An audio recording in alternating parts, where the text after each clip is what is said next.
ఇవాల్టి స్పెషల్ రవ్వ ప్రసాదం అందరికీ తెలిసిందే, కానీ వేసే పదార్థాలు కొలతలు వండే తీరు మీదే ఆధారపడి ఉంటుంది అసలు రుచి.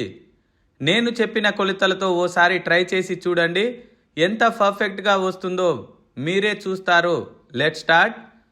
మందపాటి గిన్నెలో ఓ చిన్న కప్పు నెయ్యి వేసి హీట్ చేసుకోండి. అందులోనికి 10 నుంచి 15 జీడిపప్పు పలుకులు, ఓ చిన్న కప్పు కట్ చేసుకున్న బాదాం పలుకులు వేసి వేపుకోండి.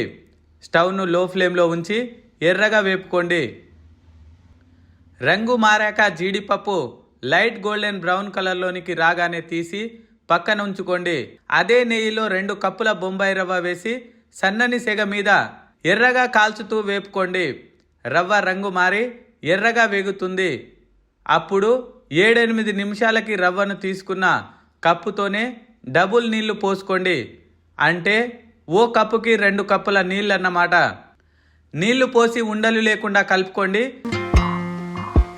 కాసేపటికి దగ్గర పడి ఇలా సాఫ్ట్ కన్సిస్టెన్సీ వచ్చాక అప్పుడు 1/2 లీటర్ పాలు పోస్తూ బాగా కలుపుతూనే ఉండండి, లేదంటే గడ్డలు కట్టేస్తుంది. సన్నని సెగ మీద గడ్డలు లేకుండా బాగా కలుపుకొని 3-4 నిమిషాల పాటు గడ్డలన్నీ కరిగిపోయాక 3 టేబుల్ స్పూన్లు 30 నిమిషాలు నానబెట్టినటువంటి సిరంజి పప్పు వేసి కలపాలి.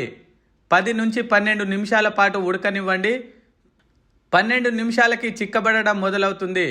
అప్పుడు ఇందులో ఓ కప్పు పచ్చి కొబ్బరి తురుము, కప్పున్నర పంచదార, 1/2 కప్పు నెయ్యి వేసి కలుపుకోండి. నెయ్యి ఎంత వేసుకుంటే ప్రసాదానికి అంత రుచి వస్తుంది. 10 నుంచి 12 నిమిషాల పాటు ఉడకనివ్వండి. ఇంకా ఓ చిటికెడు కుంకుమ పువ్వు వేసి కలుపుకోండి. సువాసన పాలలోనికి దిగనివ్వాలి. స్టవ్ను సిమ్లో ఉంచితేనే ప్రసాదం దగ్గర పడుతుంది. అప్పుడు ఇందులో 1/2 టీ స్పూన్ యాలకుల పొడి, అలాగే వేయించుకున్న డ్రై ఫ్రూట్స్ వేసి కలుపుకోండి. ఇవన్నీ వేసి బాగా కలిపి స్టవ్ను ఆపేయండి. జాగ్రత్తగా ఓపికగా ప్రసాదాన్ని చేయండి. ఎంతో రుచిగల రవ్వ ప్రసాదం వస్తుంది. సో ట్రై చేశాక ఎలా వచ్చిందో కామెంట్ చేయడం మాత్రం మర్చిపోకండి.